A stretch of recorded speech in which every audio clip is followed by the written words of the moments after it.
Victoire Ingabire urebye niwe munyapolitike igihugu cy'u Rwanda gishobora kugenderaho muri iyi minsi kugira ngo gitere intambwe eh, yerekeza kuri demokarasi.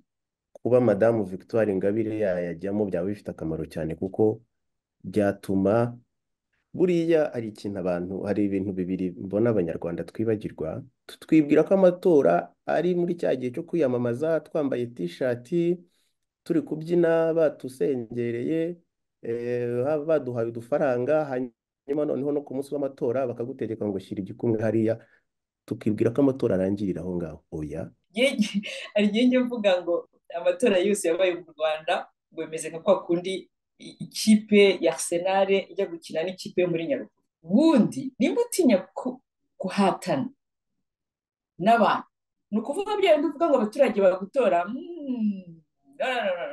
nta nubwo, ahubwo ufite ubwoba.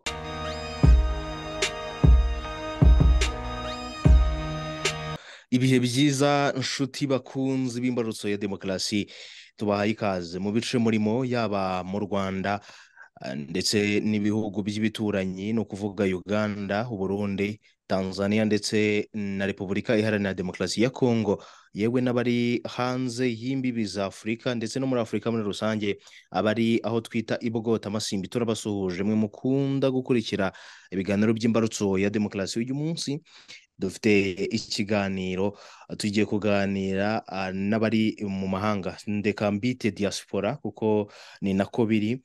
Tuganire ku buzima, cyane cyane turibanda ku matora ndetse tunarebe no ku bijyanye n'amatora muri rusange byashamikiyeho byose, twumve ese abo muri diaspora bo babifata bate, babibona bate, ni iki bifuza mu matora azaba mu kwezi kwa karindwi k'uyu mwaka tariki 15. Turi kumwe n'abatumirwa, turi kumwe na Gustave Mbonyumutwa. Tugwaye ikaze ku mbarutso ya demokarasi. Murakoze, ndabasuhuje. Turi kumwe kandi nanone na Clarisse Mukundente, nawe turi kumwe no ku mbarutso ya demokarasi. Tugwaye ikaze bagambera hano ku mbarutso ya demokarasi, Clarisse. Murakoze, ndabashuhuje kandi nshuje n'abazumva iki kiganiro, haba ubu ngubu n'ikindi gihe kizaza. Murakoze. Yego. Nituza kugirirwa ubuntu turaza kugira undi mutumirwa uri buze kutwiyungaho ku kubana natwe, nawe turaza kwifatikanya nawe muri iki kiganiro. Twihuse nuko iki kiganiro uyu munsi gifite insanganyamatsiko igira iti: ese ihanagurwa busembwa kuri Madame Ingabire Victoire bivuze iki ku matora ya 2024 mu Rwanda? Ndi kumva ari naho ngaho twahera. Dushobora no kwibaza tuti ese ubundi ku bwanyu nk'abo muri diaspora, amatora yo mu Rwanda muyumva mute cyangwa muyafata mute kuri ubu ngubu? Gustave, amatora yo mu Rwanda uyu munsi mwe muyafata gute? Urakoze cyane. Ni ikibazo kitoroshye kubera yuko ugereranyije n'aba banyarwanda baba hanze, hari imyumvire nyine itandukanye, ntawe utabizi. Hari nk'uko twakira ivuga iti diaspora, ariko diaspora hari bumva ari diaspora ifite ububasha bwo gutaha, mbese yumva nta kibazo cyo kugenda mu Rwanda. Akaba rero na diaspora yo yumva ko hari ikibazo kujya mu Rwanda, irigizwe nyine n'impunzi n'abandi bantu bose twavuga ko bahunze ubutegetsi. Ariko iyo ubajije uti ese amatora babona bote, icyo gihe nyine buri wese akurikije amateka cyangwa se situation aba arimo yabona mu buryo butandukanye. Njyewe navuga nko ku giti cyanjye nk'umuntu udataha mu Rwanda kubera ko yumvamo impunzi. Amatora mu Rwanda nyine tubona ko agoranye kumva ko ari ikintu gishobora kugenda neza, umuntu akaba yumva ko avamo icyo abaturage mbese baba bashaka. Kandi tukabivuga duhereye ku byo twagiye tubona mu bihe byashize, amatora ya 2017 na mbere yaho, usanga kuko havamo intsinzi itumvikana ku muntu wese ukurikira ibya demokarasi mu bindi bihugu. Icyo ni icya mbere. Ikindi ni uko usanga ko abajya mu matora nabwo tuba tubona ko atari abantu baba bigenga, cyangwa se abigenga ugasanga bagiye bavanwamo ku mpamvu nyinshi, ku buryo muri rusange iyo uvuze utese amatora mu Rwanda agaragara ate, ubwo mu ndorerwamo nyine abantu bakurikira ibintu bitagenda neza babona ko ari amatora ajya kumera nk'ikinamico, cyangwa se ari ukugira gusa ngo bashimangire ubutegetsi buriho. Ariko noneho wakwegera abo bandi bo bumva ko nta kibazo mu Rwanda ibintu bimeze neza, ahubwo bakavuga bati amatora niyo adufasha noneho kwemeza ibyo twifuza, nubwo duhora twemeza bimwe ariko bo bakabona ari ikintu cyiza. Mu magambo make ndumva ari icyo navuga. Icy'ingenzi ni ukumva ko amatora mu Rwanda yumvikana mu buryo butandukanye, ukurikije mbese indorerwamo umuntu yareberamo, kandi nacyo kikaba ari ikibazo kuko ubundi nk'Abanyarwanda dufite ubumwe kuko twese twajya tumva kimwe, akaba aricyo twifuriza mbese Abanyarwanda b'ejo hazaza. Yego Gustave, ni iyihe mpamvu ituma uyu munsi udashobora gutaha mu Rwanda? Ntabigize birebire, impamvu urebye ni uko mu Rwanda hakiri ikintu cyo gutoteza abantu bishingiye ku bitekerezo byabo bya politiki. Muri politiki mu buryo rusange, atari ukuvuga gusa ngo ni ubutegetsi bwa politiki kujya mu buyobozi, ariko harimo n'ibitekerezo mbese wavuga byo kugira ngo sosiyete igende gutya, umuryango nyarwanda witware gutya, ibintu bijyanye n'umubano, ubumwe, kwibuka amateka. Mbese usanga iyo ufite imyumvire itandukanye n'ubuyobozi buriho bwa FPR Inkotanyi, byanze bikunze uhura n'ibibazo.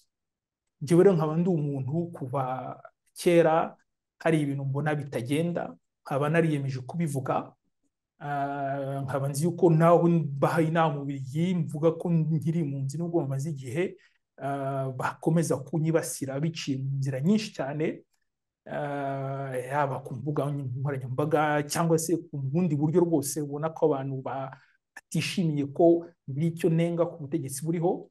None nkaba numva ko ndamutse ngeze mu Rwanda none nahura n'ibibazo nyabyo nk'iby'abandi bagiye bahura nabyo by'umutekano mukeya.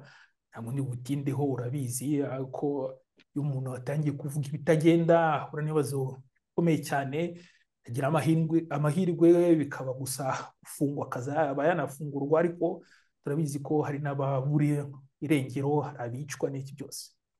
Donc mbaje utese kuki ntataha, nuko nzi yuko uko nifuza kugira uruhare mu iterambere ry'u Rwanda ari byo bijyanye no gufasha umuryango nyarwanda kugendera ku murongo ese utagira uwo uheza, buri wese ashobora kuvuga amateka ye kandi ntabizire. Mbese mba mbona ko ndamutse nje nkabikora mu Rwanda, icyo gihe nahura n'ibibazo. Uyu munsi igihugu wiyumvamo ni ikihe? Kuko ni imyaka myinshi ishize utari mu Rwanda. Uyu munsi aho uri uhamaze naho igihe kinini kandi hari ibikorwa byinshi wahakoreye, nubwo uvuga ko utakwifuza kuza mu Rwanda kuko wenda wahagirira ibibazo nk'uko bivuga. Igihugu uyu munsi cyawe ni ikihe? Igihugu cyanjye cya mbere kizahora ari u Rwanda, kizahora ari u Rwanda ku mutima. Nubwo nyine ntaheruka, ni igihugu cyanjye kuko urebye igihugu si ubutaka gusa, igihugu ni n'abaturage, ndetse igihugu wavuga ko kigizwe n'umuryango nyarwanda ari we Abanyarwanda miliyoni 13. Icyo gihe rero iyo ugifite isano, navuga connection n'Abanyarwanda, baba hanze, ababa mu gihugu, ababa mu bindi bihugu bitari n'ibyawe, icyo gihe igihugu cyawe kiba ari u Rwanda. Kandi kuri njyewe numva ko ari cyo gihugu cya mbere rwose, numva ari cyo cyanjye.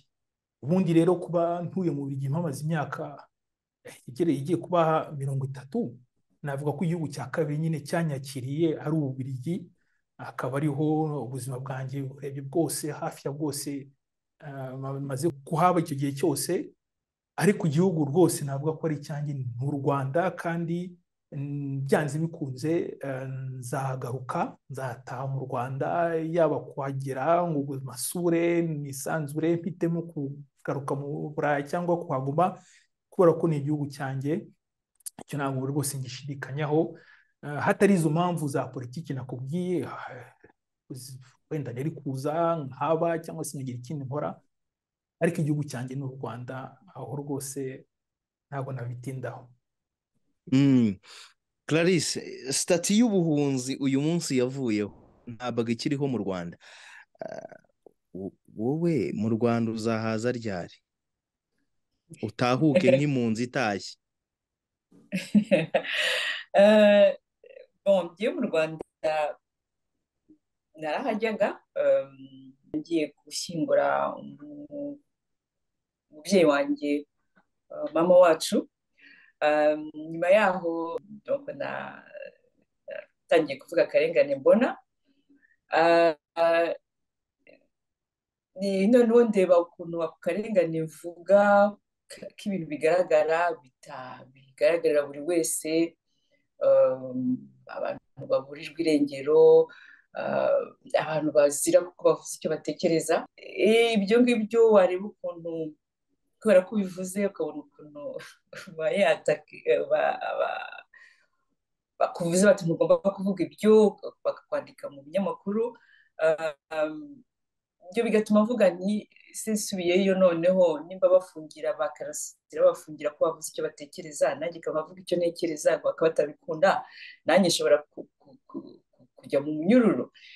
Ni muri uko mbitekereza, ariko nanone nawe nkavuga ni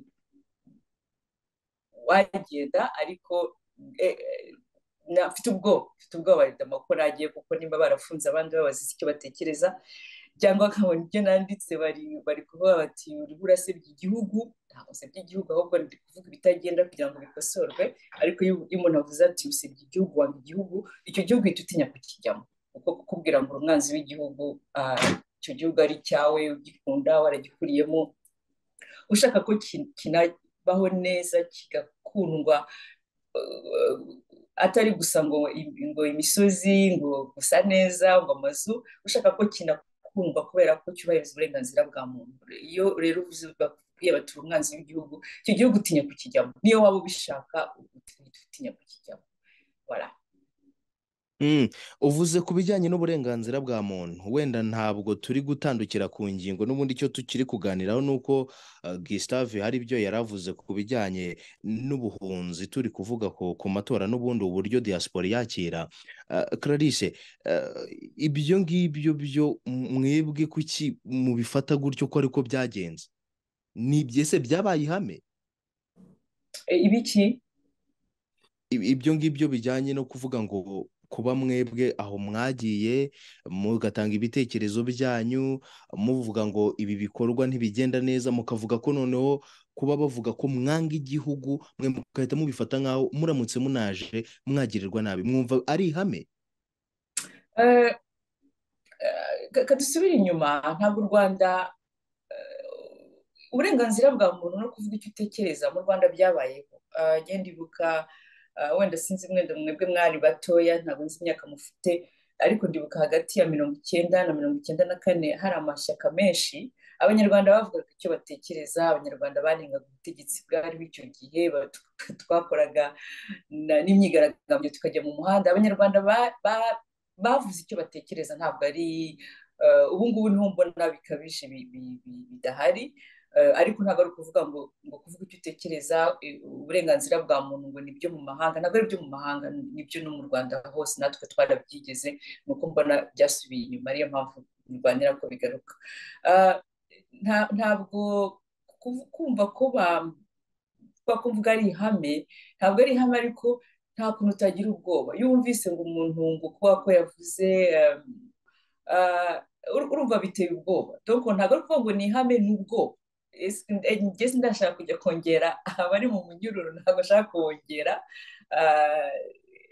kuko baba batweretse ko nta burenganzira ufite bwo kuvuga ukabigira impano ukaba uri hanze, nta kubishyira iryo hame. Ntabwo ari ukuvuga ngo ni ihame, bo nibo bavuga ati ni ihame, uzajya uvuga iki tuzajya tumufunga.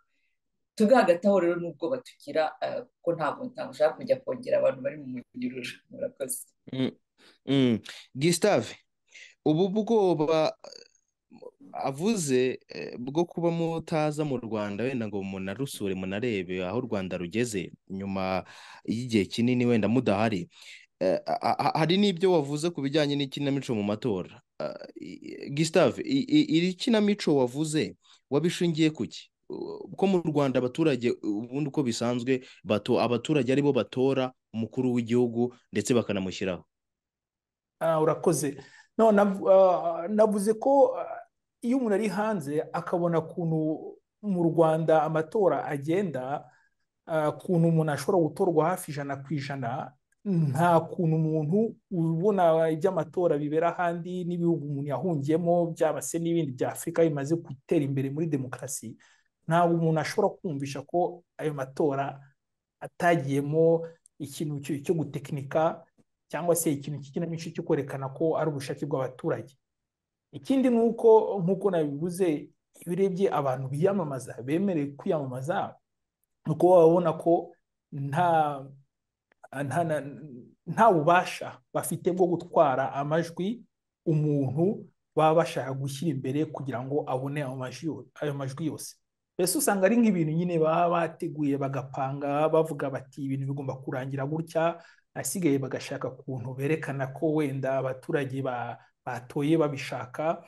Ikindi ni uko iyo tugenda tuvugana n'abantu bari mu Rwanda n'abavayo, hari n'abagihunga rwose bavayo bakakubwira ati reka da, atora nta upfa gutora uko yishakiye, biba bikomeye, bamwe baba bahagariwe, abandi baba baberetse aho batora. Mbese ugasanga ayo makuru yose uko agenda aza, noneho wanayahuza n'amakuru aba yatangajwe na leta, ukumva ko bitandukanye, umva ko nyine kuri butandukanye. Nta kundi wabisobanura usibye nyine ikinamico cyangwa se irindi jambo rikoreshwa cyane gutekinika.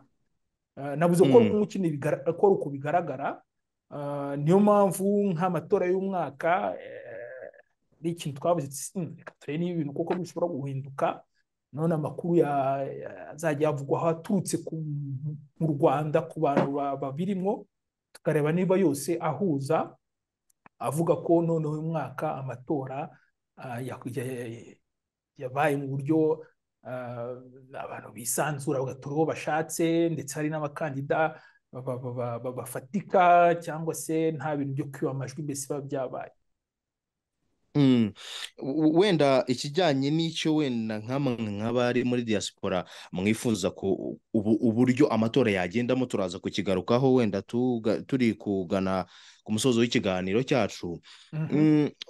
Uyu munsi uvuze ku bantu biyamamaza ndetse abo bemerera kwiyamamaza, uvuze ko baba badafite imbaraga nyinshi cyane bitewe n'abandi baba ngo barangiwe. Ese ku bwawe ni nk'abantu bangahe ubona bangiwe kwiyamamaza kandi hari icyo bagombaga guhindura mu matora? Ukurikije ukuntu byagenze mu myaka ishize, abagiye, duhere nko kuri 2010, niba tugomba kuvuga rwose abantu muri 2010 nibwo madamu Victoire Ingabire yavuye mu Buraya agiye kwiyamamaza, ariko yahise ahura n'ibibazo bikomeye ntihabishobora, ndetse arangira banamufunze. Nk'icyo ni ikintu cyerekana ko iyo umuntu aje byanze bikunze bamushakiye ibyaha bamushyiraho kugira ngo adashobora gukomeza iyo nzira. Muri 2017 twakurikiye ibya Diane Rwigara, nawe watangaje ko ashaka kwiyamamariza ku mwanya wa perezida wa repubulika. Ibyakurikiye ngira ngo murabizi, birangira nawe yahuye n'ibibazo bikomeye cyane. Abo ni abamenyekanye nyine batinyutse kujya imbere bavuga bati tubijemo, tuje gupiganwa ku mwanya wa perezida wa repubulika. Ariko hari n'abandi tuba tuzi yuko banagerageje bikananirana, cyangwa se bakabuza kwinjira mu gihugu. cyangwa se bakabashyiraho iterabwoba bakiri mu gihugu cyangwa hanze. No, ingero ni nyinshi, ingero ni nyinshi rwose, ariko birangira bimeze bite? Birangira iteka ryose umukandida uhangana n'uwa FPR Inkotanyi, hari umukandida cyangwa abakandida usanga batari basanzwe bazwi cyane muri politike, cyangwa se badafite abantu benshi babari inyuma, bigatuma nyine nubwo wavuga ko amajwi ntawe uyiba, bikarangira umukandida wa FPR Inkotanyi atwaye amanota hafi 100%. Ubwo ni ku mwanya wa perezida wa repubulika. Naho ku mwanya wa depite nabwo biragaragara yuko abatinyuka kujya kwiyamamaza kugira ngo bahangane n'abakandida ba FPR Inkotanyi nabo si benshi. Ishyaka rigatwara imyanya hafi 70%, 75% imyanya mu nteko. Noneho n'andi mashyaka akurikira ugasanga nayo urebye ari amashyaka ari mu murongo wa FPR Inkotanyi.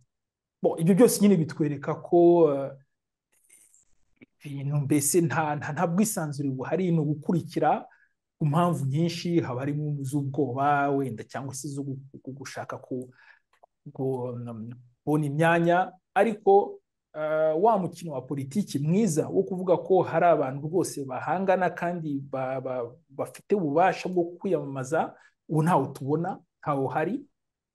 Niyo mpamvu rero nakomeje kuvuga ko bisa nk'aho ari ikinamico iyo ubirebeye hanze. Gustave, ariko wenda tutarajya kuri Clarisse, uravuze uti iyo ubona abantu nyine iyo barimo gutora imyanya bakayitsindira bakabashyira mu myanya, bakaba benshi nabo uvuga ko baba bashamikiye kuri FPR Inkotanyi, ariko ibi byose bikorwa hakurikijwe amategeko, ntabwo ari kubyemera? Icyo ni ikibazo, kuko mu bintu tubona koko bibangamiye umukino wa demokarasi nibyo hari iryo tegeko rya rindi rishyiraho ngo icyo bita forumu y'amashyaka, bishingiye mbese ku buryo FPR yifuza ko demokarasi yakinwa mu Rwanda, ari bita demokarasi consensuelle, demokarasi yumvikanyweho. Iryo tegeko nyine niryo risa nkaho ryica ibintu, kuko kumvikana muri demokarasi ubundi ni ibintu bitanashoboka. Muri demokarasi byanze bikunze hagomba kuba abantu batumvikana muri politiki. Niba muri abantu 1,13,000,000 kuvuga ko mwese mwumvikana ku buryo igihugu kigomba kuyoborwa, ni ibintu bitanashoboka. Nshatse kuvuga rero gushyiraho itegeko noneho rihatira abantu kumvikana, urebye ni ibintu nyine biza bigonga navuga iyo ngengabitekerezo ya demokarasi, mbese ubwo bushake bwa demokarasi bwo buba bushaka ko abantu baza bafite ibitekerezo binyuranye, ahubwo binagongana kugira ngo havemo ibitekerezo bizima, ibintu byose byigweho. Icyangombwa gusa nuko ibintu biba mu mucyo, buryo abantu baba bubahana, nta utoteza undi, nta mbaraga birimo. Ariko nyine icyo bita umukino wa demokarasi ntabwo ujyanye n'iryo tegeko rihatira abantu kumvikana ku buryo igihugu kigomba kuyoborwa. Iki ni ikiganiro turi kugirana na bamwe mu bari muri diaspora cyangwa se n'abanyarwanda baba mu mahanga. Turi kumwe na Clarisse Mukundente ndetse na Gustave Mbonyumutwa, nibo turi kuganira. Turi ku nsanganyamatsiko igira iti ese ubundi ihanagurwa busembwa kuri Madame Victoire Ingabire bivuze iki ku matora ya 2024 mu Rwanda? Clarisse, ese ubundi Victoire ni izihe mpamvu wowe ku bwawe ubona zagatumye ahanagurwaho ubusembwa? Kuko ku itariki 13 z'uku kwezi nibwo hazabaho gusoma urubanza. Ku bwawe ubona ari izihe mpamvu ubona zagatumye buriya busembwa bumuvaho? ngewe impamvu madamu Victoire Ingabire numva bamukoraho ubusembwa ni uko afite ibitekerezo byo kubaka igihugu.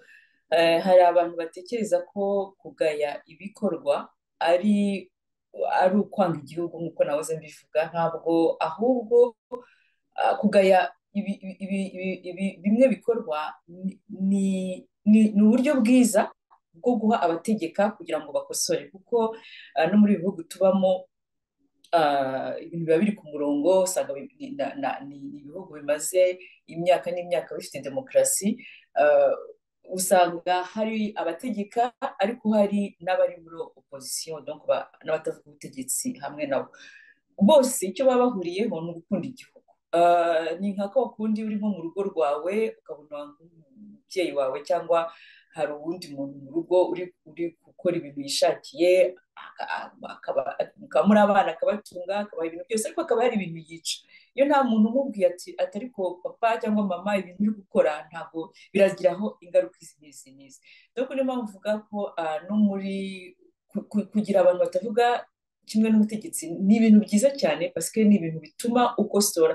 Njya mvuga nti yabaga nk'abantu bari ku butegetsi kuri FPR yumvaga inama bagirwa n'abanenga ibi akabikosora, nta mpamvu icyo gihe umuntu yagenda abura n'icyo avuga.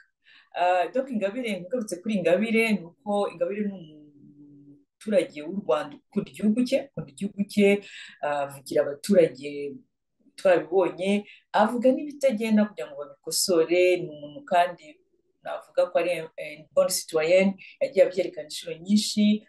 Nk'ubu ejo bundi aherutse guhamagarira abantu kujya mu matora, kandi hari abantu benshi ayo matora bavuga bati ntacyo amaze, ni ay'umuntu umwe, ariko we nk'umuturage wemera demokarasi, ukurikiza amategeko y'igihugu arimo, yahamagariye abantu kujya mu matora. Ibaze ko yahamagariye abantu kujya mu matora, ayo matora atarabona n'uburenganzira bwo kuba yayajyamo, ariko ababwira ati mujye mu matora.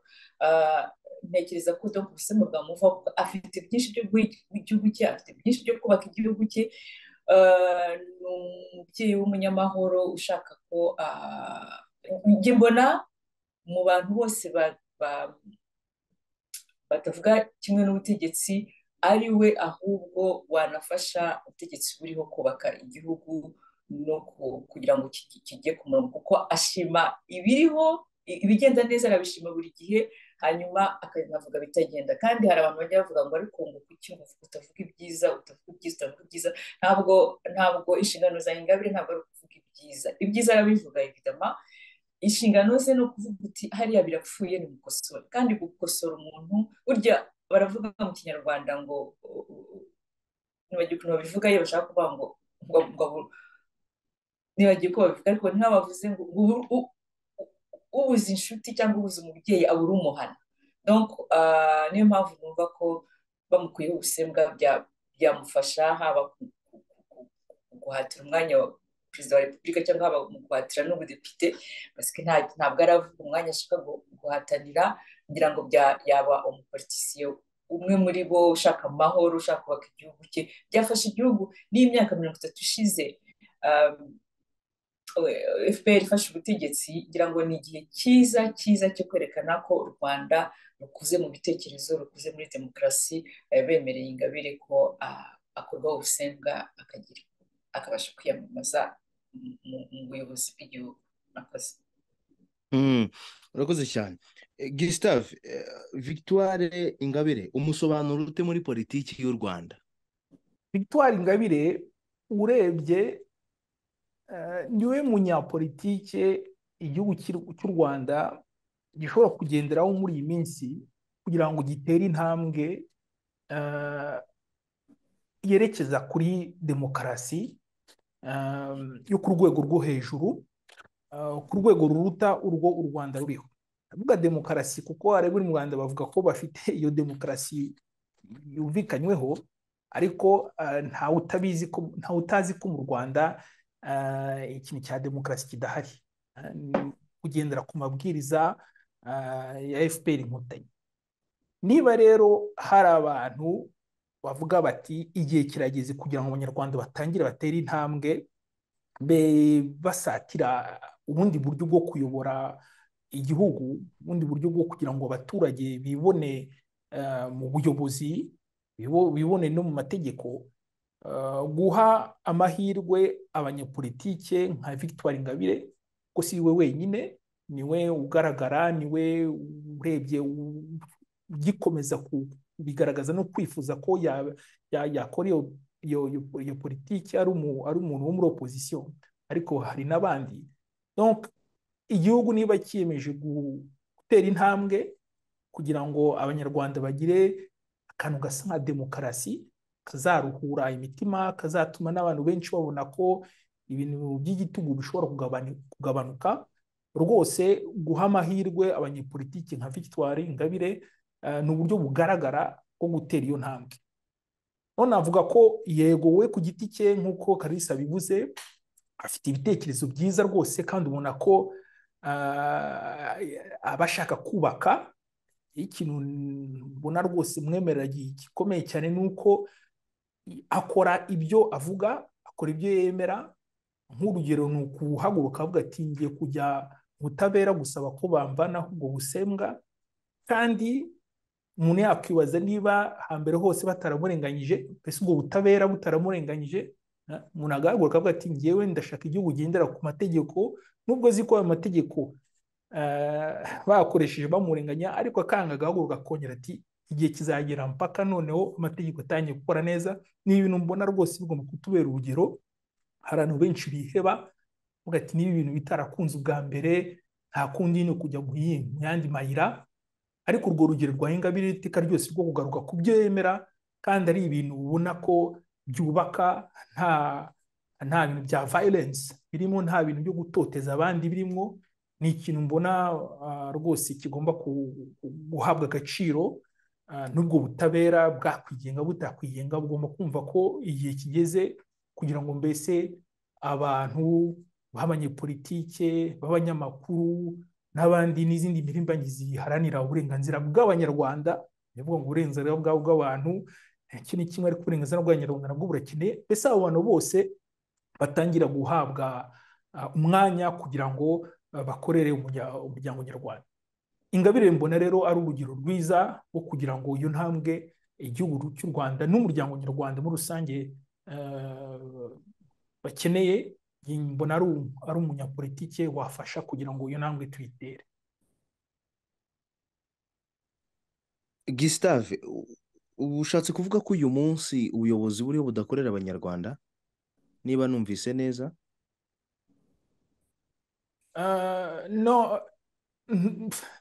No, ibyo mvuze ntabwo ari ibyo, ariko icyo kibazo mbajije nacyo naza kugisubiza. Icyo mvuze ni uko hari abanyarwanda benshi bifuza ubundi buryo u Rwanda rwayoborwa, ari ubwo nyine bwa Muri make ni demokarasi. ukuvuga uri kuvuga impinduka z'uburyo wenda bayoboramo ubundi buryo iki gihugu biciye muri demokarasi.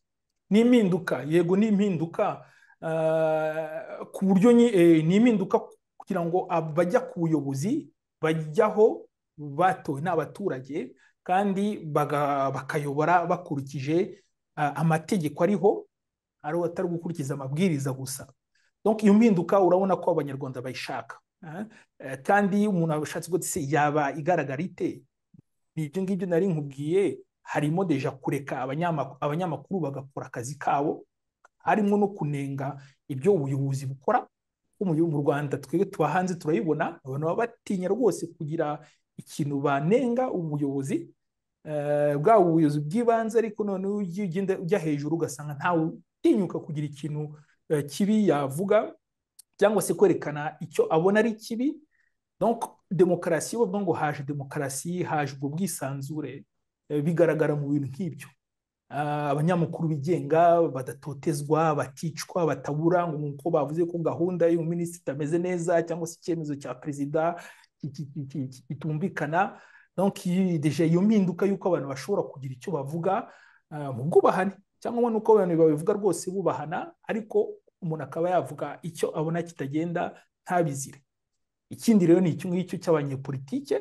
Abanyepolitike uvuga uti ndahagurutse ngiye guhangana n'ishyaka ririho, ndashaka abayoboke, ndakoresha amamitingi ntabizire, ntibamuhimbira ibyaha, ntibamutoteze abo ashakisha kugira ngo bamusange mu ishyaka, ntibabure, ntibicwe. Icyo ni ikintu kigaragara abanyarwanda bifuza, kugira ngo nta munyarwanda bavuga ko yishimiye kubona ko umuntu wese utangiye politiki mu Rwanda abanza guca mu nzira y'umusaraba. Ibyo ni ibintu buri wese wumva ko byahinduka. maze rero abandi natanga urugero bo twita imirimbanyi z'uburenganzira bw'abanyarwanda, kuko ni abantu batari muri politiki ariko bahaguruka bakavuga ati ibintu u Rwanda rukora, uburyo rwibuka, urwo ni urugero rufatika. Uburyo rwibuka ni ikintu gikunze guteza ibibazo, uburyo abantu bizihiza iminsi mikuru y'igihugu, uburyo abantu bashobora kugira amahirwe angana mu kujya mu ishoramari, mu bucuruzi. Mbese aho hantu hose ubona ko abanyarwanda batareshya kubera ukuntu ubuyobozi bwagiye bubishyira mu maboko bw'abantu bamwe cyangwa bwo mu ishyaka rimwe. Iyo mpinduka rwose abanyarwanda barayishaka kandi koko urebye ishyaka ririho ntabwo ryigeze rigaragaza ubushake bwo kubihindura. Ubwo nyine byakumvikana kuko kubihindura ni ukuvuga ko hari bimwe bazabazwa cyangwa se bazagomba kureka, ariko ubwo bushake abanyarwanda rwose ntawashidikanya, ubwo bushake bw'impinduka ntawashidikanya ko abanyarwanda babufite, kandi igihe kikaba kigeze kugira ngo bashobore kubugeraho. Urakoze cyane. Twakiriye na mugenzi wacu Alfred Antoine. Alfred, tuguhaye ikaze hano ku Mbarutso ya Demokarasi. Murakoze cyane. Reka manze nisegure ko natinze kubera gutwara amakamyo no kurya za hamburugeri bituma abantu badahuza za gahunda neza. Mbanje kubiseguraho mwe mwateguye ikiganiro ndetse n'abazagikurikira, kandi nshimire cyane abo tugihuriyemo, Ariane na Gustave. Nshimire abazagikurikira, kandi noneho nshimire namwe mwagiteguye, abantu b'Imbarutso ya Demokarasi. Rwose mukomeze mugerageze, muri gukora akazi keza. Murakoze cyane. Usanze turi kuganira, twaganiriye kuri byinshi bitandukanye. Icyo twahereyeho bwa mbere, twabanje kwibaza ku matora y'igihugu, uko afatwa muri diaspora, uko mwe muyakira, ndetse tugera n'aho twibaza tuti ese uyu munsi ni iki, ni izihe mpamvu zigaragara cyangwa se zihari zatuma Madamu Victoire Ingabire Umuhoza yakorerwaho ubusembwa akabuhanagurwaho mu matora ateganyijwe muri 2024. Insanganyamatsiko yacu ubundi ubusanzwe ni ihanagurwa busembwa kuri Madamu Victoire Ingabire bivuze iki ku matora ya 2024 mu Rwanda. Gustave, wenda mbere yuko nkuzaho, Clarisse, mu kanya hari akantu wakomoje uravuga uti nyuma y'imyaka 30 FPR ifashe ubutegetsi. Kuki wabyise gufata ubutegetsi? Nabyise gufata ubutegetsi kuko nyine yararwanye iratsinda ifata ubutegetsi. Ubutegetsi yaramufashe ntabwo muri 1994 ntabwo yatowe, ntabwo yaramufashe. Hanyuma kuva icyo gihe yabufata, habaye amatora ngira ngo 2003, 2010, 2017, aho hose yagiye itsinda amatora, ariko kuri jyewe nuko yabaga ariyo yonyine yabaga iri mu kibuga. Donc yafashe ubutegetsi, kuko ubutegetsi bwa mbere yabufashe ku mbunda bwa mbere bufata. Kuva icyo gihe rero ntabwo iraburekura. Yego, Antoine cyangwa se Alfred, mu matora ya 2024 umumaro wa Madamu Victoire Ingabire Umuhoza kuri wowe ni uwuhe?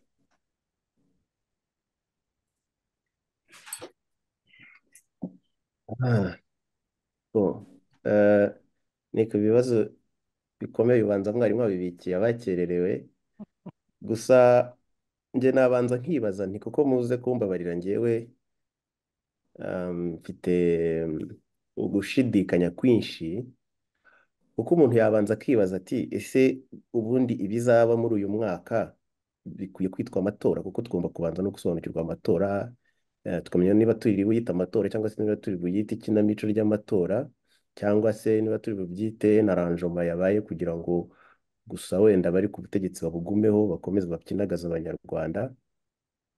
Mu by'ukuri biramutse koko ari amatora ya nyayo, umumaro kuba madamu Victoire Ingabire yajyamo byaba bifite akamaro cyane kuko byatuma umunzani ushobora guhengamira mu ruhande rumwe cyangwa se niyo utanahengamira mu ruhande rumwe cyane ariko nibura hakabaho ukureshya cyangwa ukuringaniza hagati y'ibitekerezo byose biba bihanganye kuko aramutse ari amatora nyamatora haba ari ibitekerezo bihanganye ntabwo yaba ari abantu bahanganye ntabwo yaba ari iki yaba ari ibitekerezo bijyanye n'ibigomba kugezwa ku banyarwanda. Umumaro rero amatora ari amatora mazima byaba bifite akamaro cyane kuko urebye nko kuva FPR yafata ubutegetsi, reka nkoreshe rya jambo mwari mumaze kubaza mushiki wanjye Ariane, kuva FPR yafata ubutegetsi niyo wajya mu mibare ukareba abantu bose bashatse kwiyamamariza guhanganira gufata umwanya kujya mu mwanya wa perezida w'igihugu, kujya mu mwanya w'umukuru w'igihugu, bose abatarahunze ngo bacirwe ishyanga barishwe cyangwa barafungwa cyangwa basiga ubusembwa nka madamu Victoire uwo mwari mumbajije. Ku buryo rero aramutse ari amatora koko yateguwe neza kandi FPR ikayategura ifite ubushake bwo kuzana demokarasi mu gihugu, byaba ari ibintu byiza cyane kuko byatuma ibitekerezo byiza abanyarwanda bafite byo kubaka igihugu biba balance, byose bigahabwa umwanya, noneho hakavamo umuntu wiyumvamo n'abanyarwanda akaba ari we utorerwa uwo mwanya akayobora abanyarwanda. Murakoze. Urakoze cyane. Munyemerere tugaruke kuri Gustave. Icyo nifuza kukubaza mu guhitamo umukuru w'igihugu uyu mwaka wa 2024 ni iki ku bwawe ubona cyakabaye kibandwaho cyane?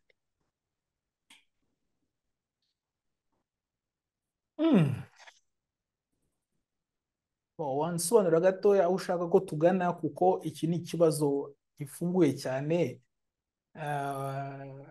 Urashaka kuvuga mu kuntu amatora agomba kugenda, mu kuntu abakandida agomba guhangana, aho ngaho wabanza ukansobanurira. Muri make ni uburyo amatora ku bwawe wumva yakabaye agenda. Ni nk'aho ari cyo nshatse kukubaza kuko na diaspora muri mu bantu bazatora. Ese ku bwanyu mu kanya mwakomeje munenga uburyo amatora agenda ku bijyanye no kuba ari tekinika cyangwa se ikinamico nk'uko mwabivuze. Ku bwanyu ni iki mwifuza noneho cyakwibandwaho mu guhitamo umukuru w'igihugu uyu mwaka? Okay, donc ni mu buryo mbese amatora yategurwa cyangwa yashyikirizwa abanyarwanda. Bon, icy'ingenzi nyine ni ikijyanye n'insanganyamatsiko y'iki kiganiro, ni uko hazaba hari abakandida bafatika.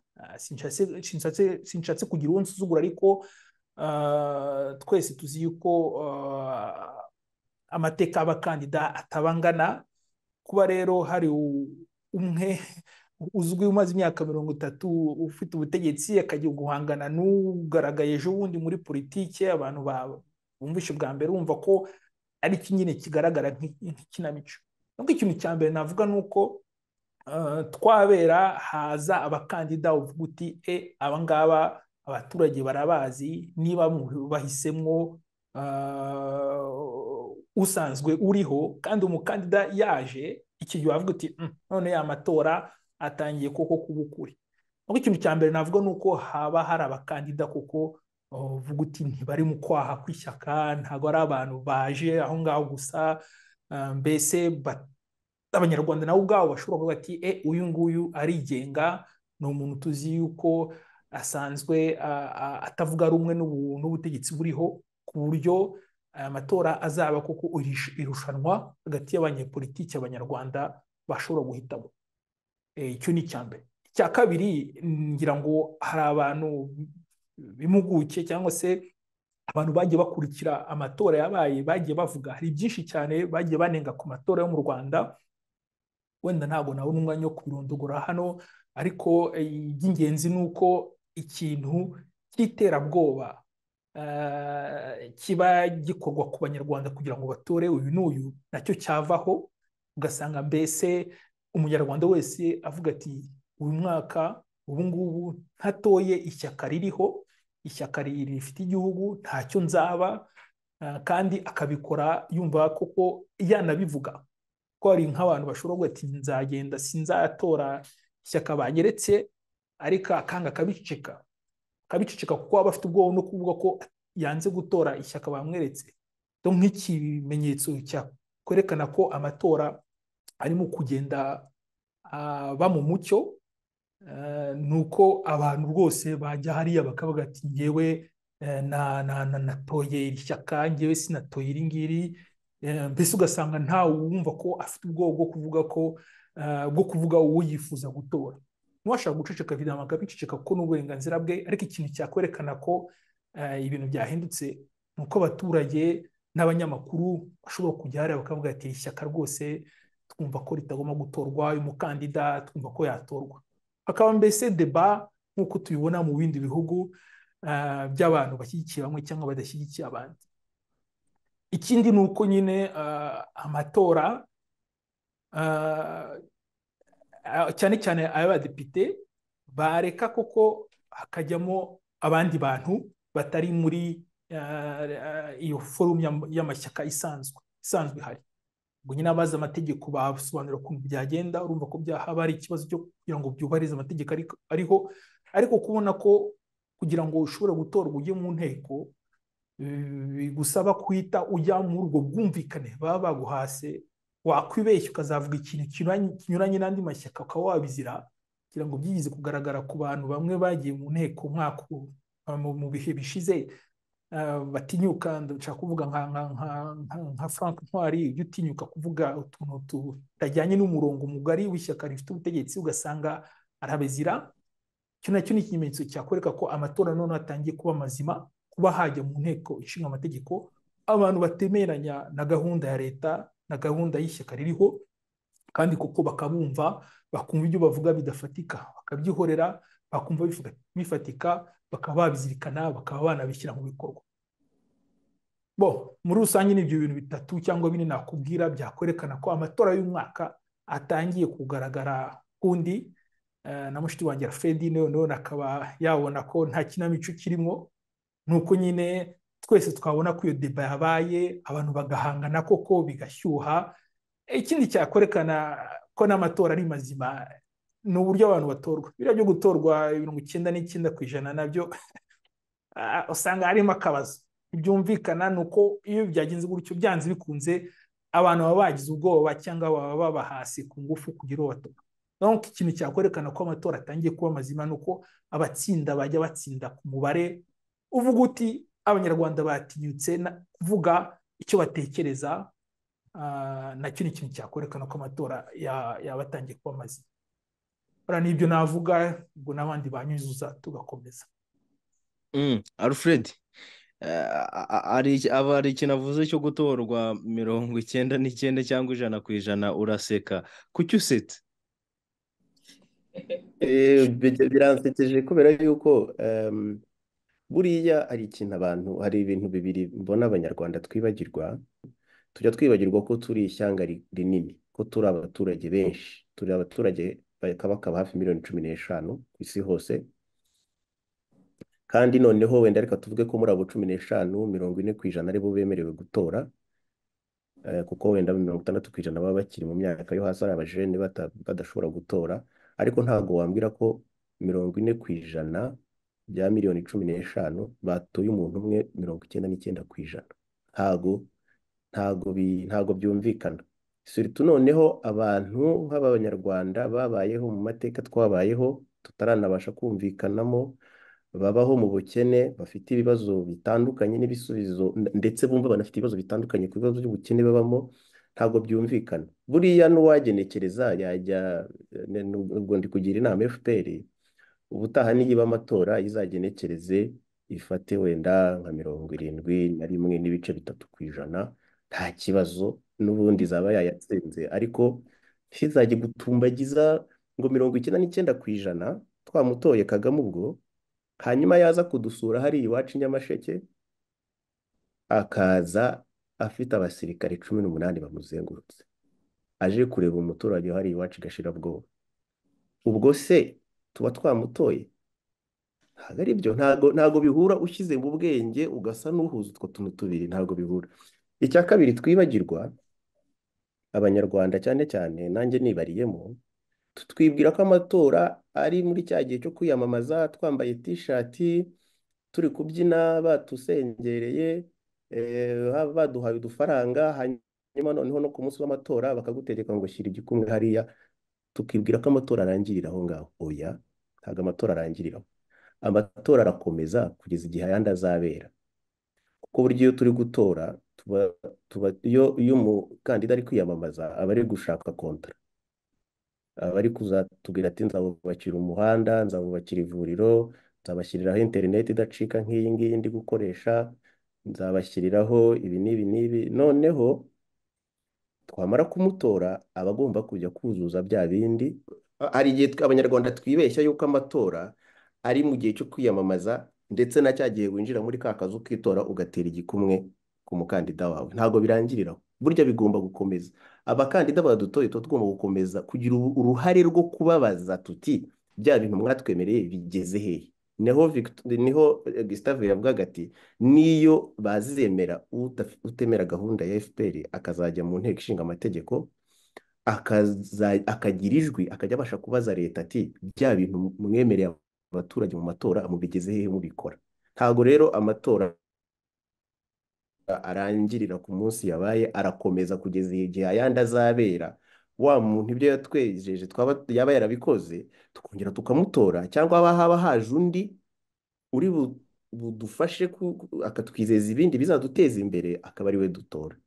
Ngarutse rero nabwo kandi ngira ngo hari byari byacitse, ngarutse ku kamaro Madamu Victoire yagira aramutse akuweho ubusembwa akagira uruhare mu matora azaba ejo bundi, byaba ari bwo bwa mbere mu mateka y'u Rwanda nabayemo urubuga rwa politiki rufunguwe. Icyo kintu cyazaba nk'ikimenyetso cy'uko urubuga rwa politiki rufunguwe, ariko bizasaba ko amatora aba amatora mazima adafifitse. Murakoze. Urakoze cyane Alfred. Mu kanya rezo ziri kugenda zicika, nari nadukiriye Clarisse ngiye kumubaza. Clarisse, ubona uyu munsi umwanya diaspora ihabwa mu kubaka igihugu urahagije? Kuko no mu mafaranga menshi igihugu cyinjije biciye aturutse mu mahanga cyangwa se muri diaspora yabaye menshi. Turetse ibyo ngibyo, mu matora rero gushyiraho umukuru w'igihugu, umwanya muhabwa mu gushyiraho umukuru w'igihugu urahagije? Ku byerekeye ubukungu nta kubijyaho impaka. Amafaranga ava muri diaspora niyo atunze igihugu, niko navuga, kubera abantu benshi bafite imiryango bohereza mu Rwanda, hari abajya kuinvestisa, ariko cyane cyane ay'abantu bohereza mu miryango yabo, ibyo ntabwo tubitindaho. Ku byerekeye politiki, aho uvuze uti amatora muri diaspora, aho haracyari ikibazo, kubera ko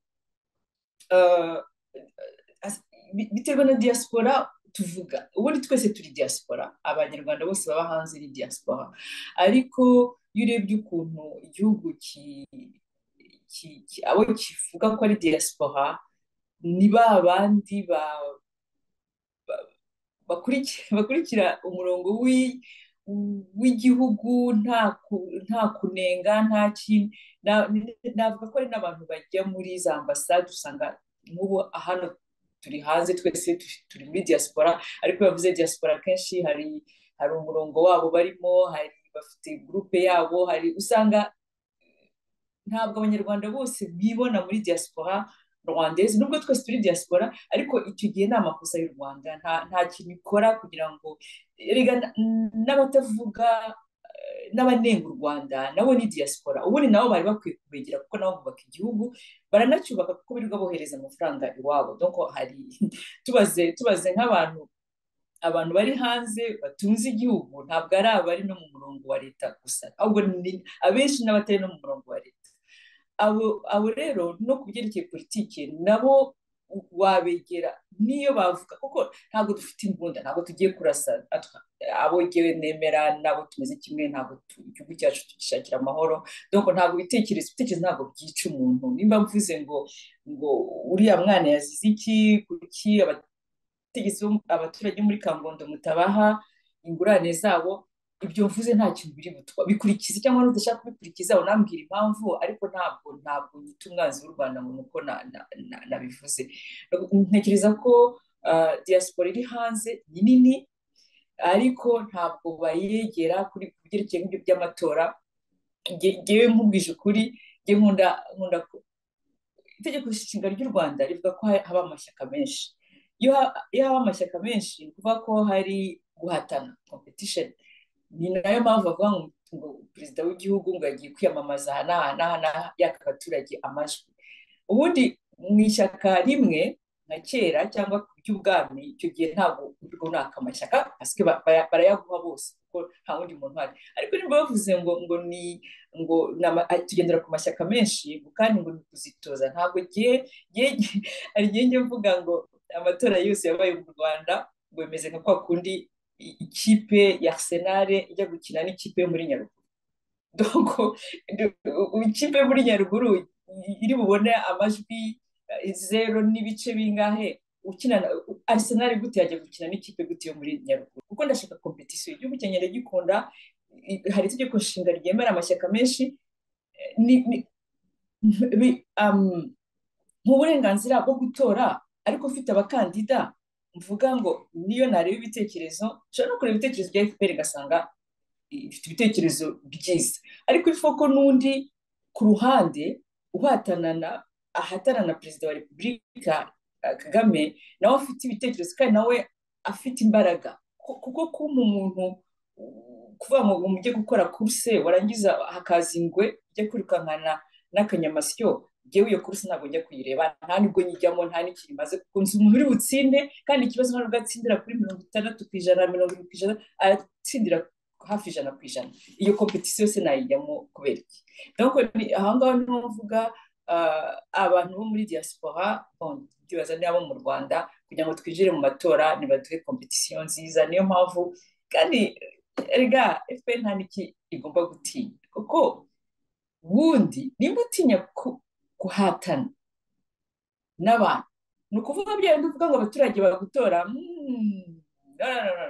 nta nubwo ahubwo ufite ubwoba ko batazagutora kuko udafite ubwoba wahatana n'umuntu wavuga ati ngiye mu matora hanyuma niyo wabona 70 niyo wabona 50 niyo wabona 30 waba watsinze ariko kugira ngo ujye gushaka 90 kubera ko ubushisha abandi kwiyamamaza cyangwa washatse abaguherekeza kuko bira ni uguherekeza n'ubwo ufite ko uzi ko ahubwo abo bantu batazagutora aho rero ni ikibazo niyo mpamvu FPR yari kwikureka nka Madame Ingabire angira ngo niwe muntu wo muri opposition ubu ngubu hari n'abari bavuze ngo bazajyayo ntabwo bagiyeyo ubu ngubu uko bimeze ubu Ingabire mu Rwanda muri opposition cyangwa wahatana na perezida wa Repubulika niwe wenyine unabigaragaje kubera yuko nari amashyaka yandi ahari ya za PSD za PL ntabwo aravuga kandi mwabonye ko FPR yatangiye gukora kampanye iyo yaratangiye deja ibigeze kure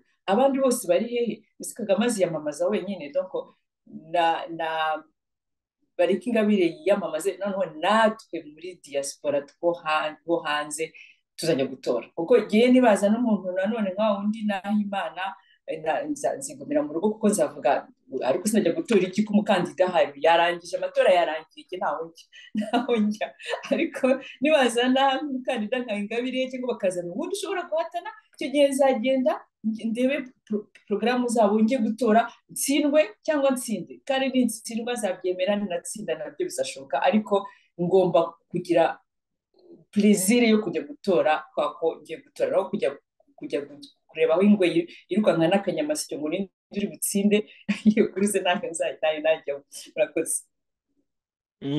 Urakoze cyane Alfred, ko njye nakomeje kubita abadiaspora ariko Clarisse aravuze ati harimo abatari abadiaspora mwe muri iki?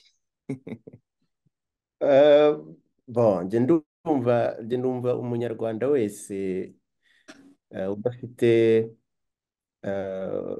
utabarira ubuturo bwe bwa mbere mu Rwanda, ni ukuvuga umunyarwanda wese wabaza ati utuye hehe ntakubwira ati ntuye mu Rwanda, akakubwira ati njye ntuye hanze y'imipaka yarwo, numva uwo nguwo umuntu yamubarira muri diaspora. Ntabwo bimukuraho ubunyarwanda bwe, aba ari umunyarwanda ndetse aba afite uburenganzira bwose bwuzuye bw'umunyarwanda ndetse no kugira uruhare mu matora no kwihitiramo abayobozi, ariko numva nyine babarirwa hanze. Ariko ikibazo kiri muri diaspora ngira ngo mushiki wanjye yashakaga kuvuga ni ibintu bisa n'amacakubiri kandi akenshi bituruka muri leta, kubera yuko niyo usanga reka nkoreshe terime yantrotona cyangwa se ifata igice kimwe akaba ari cyo yibandaho, ikindi ugasanga bari kugicunaguza ngo ngabo ngo ni ibigarasha, ngo ngabo ngo ni abanzi ba leta.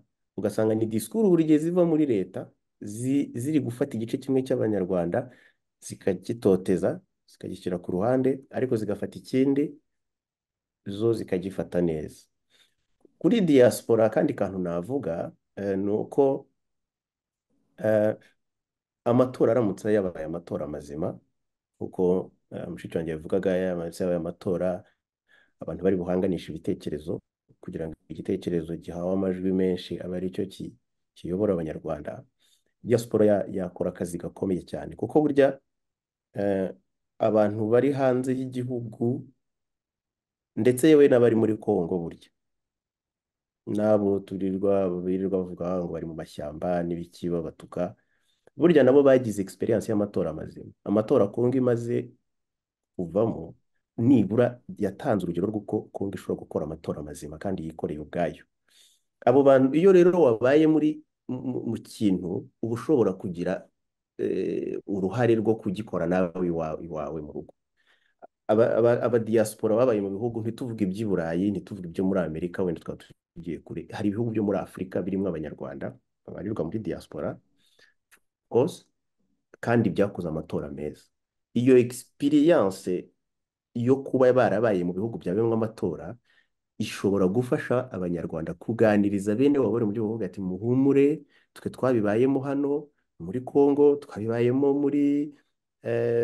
mu kindi gihugu kigiherutse kugira muri Zambia, twabibayemo muri South Africa, bagize amatora meza, namwe nimuhumure muzatore neza bizagenda neza. Donc bashobora kugira uruhare mu kwigisha cyangwa se mu kuganiriza abanyarwanda, abavandimwe babo. Diaspora ibigomba kuzareka ayo macakubiri ava muri FPR ikitabira amatora kugira ngo ihe amahirwe wa wundi watanze igitekerezo kizima. Diaspora ibikwiye kureka kuba diaspora yo kwifotorezaho. Reka mbivuge abo tubana muri diaspora ntimuzandebe nabi, diaspora y'abanyarwanda cyane cyane yo ku ruhande rwa FPR ni diaspora yo kwifotorezaho. Donc aho kugira ngo tube diaspora yo kwifotorezwaho, ahubwo dukwiye kuba diaspora igira uruhare mu miyoborere, kuko buriya impamvu byita kwifotoza nta kintu bimaze. Ikintu kizima cyakagombye gukorerwa diaspora, hari ibihugu byinshi cyane bifite diaspora itunze igihugu ndetse natwe ndetse turimo, kuko ejo bundi Rwangombwa yarabivuze, umuyobozi wa guverineri yavuze ko mu mpamvu zituma ifaranga ry'u Rwanda ritaragwa uyu munsi ni uko hari amafaranga aturuka muri remittance, amafaranga aturuka hanze yoherezwa n'abanyarwanda mu gihugu, ari mu byatumye ifaranga ry'u Rwanda rikomeza guhagarara. Sogeka yanjye atarimo kuko ngewe u Rwanda narufatiye ibihano kugeza igihe ruzafungura urubuga rwa ngewe nta mafaranga nyohereza mu gihugu. I sanctioned my country. I'm sorry. Kuko nzongera kohereza amafaranga mu gihugu FPR yafunguye imiryango yafunguye urubuga rwa politike, niho nzayikura ku bihano. Reka wenda tugaruke ku cyo navugaga, diaspora, ibindi bihugu byizera diaspora yabyo biyiha umwanya ndetse no muri Parlement. Buriya muri Senegal bafite abadepite bahagarariye diaspora. Ibitekerezo byavuye muri diaspora baraza i Dakar muri Parlement, mu nteko ishinga amategeko mu murwa mukuru, bakabivuga, bakagira uruhare mu byemezo biri bufatwe mu kuyobora igihugu. Ntabwo bo ari baba diaspora perezida wabo afata indege, bamwe yabishyuriye amafaranga akagenda akifotoza akababwira ibyo yababwiye, ubundi yarangiza akabapepera akazamuka muri esikariye akagenda. No, diaspora igomba kugira uruhare mu byemezo. Ubwo rero amatora aramutse abaye mazima, kuko mu Rwanda dufite diaspora nini ifitiye akamaro igihugu, ndetse banke nasiyonari irabyemeza, dushobora kugira uruhare mu matora kandi tukanagira uruhare mu miyoborere y'igihugu, mu myanya imwe n'imwe itanga ibitekerezo mu miyoborere y'igihugu. Murakoze. Gustave, wenda ntabwo abo mu Rwanda cyangwa se n'abandi tuzi ibijyanye n'amatora yo muri diaspora. Iyo wenda mu Rwanda hari amatora, wenda mwe mwabaye mu mahanga murabizi, 2010, 2017, ayo matora yose mwabonye uko byagenze. Gustave, twinjize mu matora, biba bimeze bite aho ngo muri diaspora kuri uwo munsi w'amatora? Biba bikonje biba bikonje cyane, kuko nk'uko nabikubwiye, tuvuga diaspora ariko hari uburyo bubiri bwo kuba diaspora. Mbese hari diaspora ikurikira ibibera mu Rwanda mu buryo bwo kutagira ikintu ishaka kunengaho, igakoma amashyi, igatora aho bayeretse. Twe kubeshyana, ntabwo ari ukubasuzugura, niko bimeze, niko batubwira. Donc icyo gihe nta nubwo wavuga ko ari amatora abashyushye, abantu bavuga ati abakandida byagenze bite, mwabonye ukuntu uyu nguyu yarayavuze, uyu nguyu ibyo asobanura ni byiza, uriya kuntu apanga gahunda y'ukuntu u Rwanda rugomba gutera imbere, ndabikunze. Donc iyo deba, ibyo biganiro ubona biba mu bindi bihugu by'abakandida baba bahangana mu bitekerezo, barushanwa mu gushushanya u Rwanda rwiza, iyo ntihari. Kalisa ni ukoresha ijambo ryiza cyane, arikunze, usanga ari uguherekeza, ntabwo ari ugutora, ni uguherekeza. Donc iyo diaspora yo biba bikonje, nta n'igitangaza kirimo. Icyo baba bategereje gusa ni uko uwo munsi ugera bagatangaza icyavuye mu matora, kiba kizwi, bakishima, bakabyina, bikarangira. Noneho hakaba indi diaspora yo yihebye, aho rwose niko bimeze, yihebye, ivuga iti ese ubundi ibyo mu Rwanda biba bizwi, ni hahandi nta kintu kizavamo, nta bushake bw'abanyarwanda baba burimo. Mbese ugasanga uko uvuganye n'umunyarwanda cyangwa n'undi, usanga hari ibyo bice bibiri. Bamwe bumva ko ari uguherekeza bakazajya kubyina intsinzi uko byagenda kose, abandi barihebye bavuga bati ni hahandi, iby'amatora mu Rwanda turabizi, n'amanota 100 bashoboye kurenza 100% bayarenza, ku buryo usanga batabijyamo. Biri mu bintu bibabaje kubona ko tugeze muri ibi bihe 2024 tugifite igihugu kigendera kuri urwo rwego rwa demokarasi rw'amatora. Donc mu bintu tubona byiza bigomba gutangira byanze bikunze, kandi akaba ari cyo ngiye mbona twashimira uriya mubyeyi Victoire Ingabire, nuko akomeza gushyira imbere urwego rwo hejuru rwo gukora politiki mu Rwanda, harimo nyine n'amatora adafifitse, abantu byo gutora bisanzura, harimo abakandida n'amashyaka atandukanye mu bitekerezo no mu mateka. Mu Rwanda bagize ikibazo gikomeye cyane ngo iyo umuntu atavuga rumwe n'ubutegetsi ugasanga bibaye ikibazo gikomeye cyane, ntabwo turi buze kubigarukaho, ariko ubundi niyo demokarasi, nta n'ikibazo bigomba kuba, kuko iyo utangiye kubuza abantu kuvuga ibyo batekereza no kugendera ku byo batekereza no kumva ko bafite uruhare mu buyobozi bw'igihugu cyabo, nibwo nyine usanga havamo ibintu byo guhangana mu buryo buganisha ku ntambara, kurwana, gutukana, kandi atari ngombwa. Urwo rwego rwose nirwo tugomba kugeraho. Diaspora turi hano usanga amatora iyo yabaye nyine bigira mu bindi. Kalisa navuze ati se uyu mwaka hashobora kuzaba uburyo noneho natwe twabona ko ya matora mu Rwanda agiye kuba amatora mazima, n'abatajya batora bagahaguruka bati nanjye nzatora, nzajya gutanga ijwi ryanjye kuko mbona noneho ko ibintu bitangiye kuba bizima.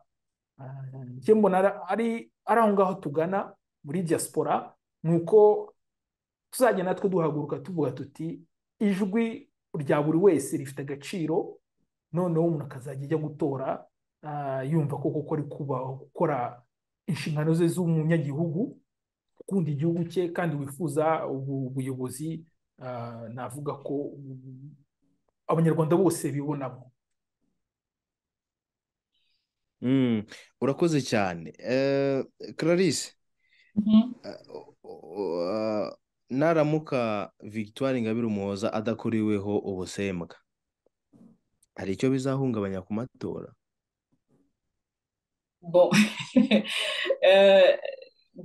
Kuyahungabanya bizaba nka kwa kundi urabona umuntu abyuka mu gitondo akajya ku kazi, agataha, agateka, akagira gute,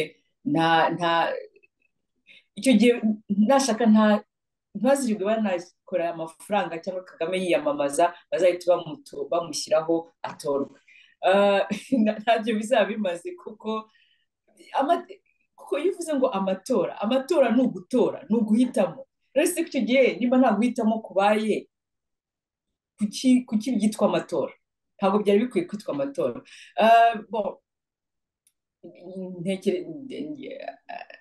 Reka nizere ko nadakorwaho ubusembwa, njyewe nashakaga ko Ingabire akorwaho ubusembwa kugira ngo ajye mu matora, hanyuma turebe porogaramu ye, turebe n'iya Kagame, turebe n'iy'abandi bazaza, noneho duhitemo twese, donc njye kureba ufite porogaramu nziza mutore. Donc nicyo kintu nifuzaga kuri iyi myaka 30 FPR imaze ubutegetsi, ngo yerekana ko yakuze muri politike, imureke yiyamamaze. Ntekereza ko mu bantu batavuga rumwe n'ubutegetsi n'ufite porogaramu yo kubaka igihugu, atagiye mu ntambara akoresha ibitekerezo, kandi arahari, ari mu Rwanda. Hari n'ibyo njye mvuga, afite abatamukunda, ni uburenganzira bwabo bwo kutamukunda, ariko na Kagame afite abatamukunda aussi. Donc nakuvuga ko ntabwo ari ukuvuga hari abanyarwanda, ni nacyo navuga. Bazwi hari igihe naravuze ngo FPR ngo yari ifite ngo ingingo 8 ngo yagenderagaho, bongeraho n'iyindi yo guhagarika jenoside. Muri izo ngingo 8 iyo usubiye inyuma y'imyaka 30 harimo ngo yo kwimakaza demokarasi. Ni umwanya noneho wo kwimakaza demokarasi, twereke noneho ko muyimakaje, bamureke. Ariko ndavuga nadakorwaho ubusembwa, reka nizere ko hazagira ubundi wiyamamaza, ariko ufite calibre ya Ingabire, pana nka undi Mpayimana waje avumbutse ahantu tutazi, donc uburyo ajya gukora na kampanye, hakaza intebe gusa, intebe akaba ziza muri kampanye. Donc bazashaka hazaza uwundi muntu ushobora guhangana, ukuze muri politike, uzwi, ushobora guhangana na Perezida Kagame, noneho babigire. Naho ubundi hari ikintu cyo kisetsa iyo matora yarangiye bakajya kubyina Kagame yatsinze.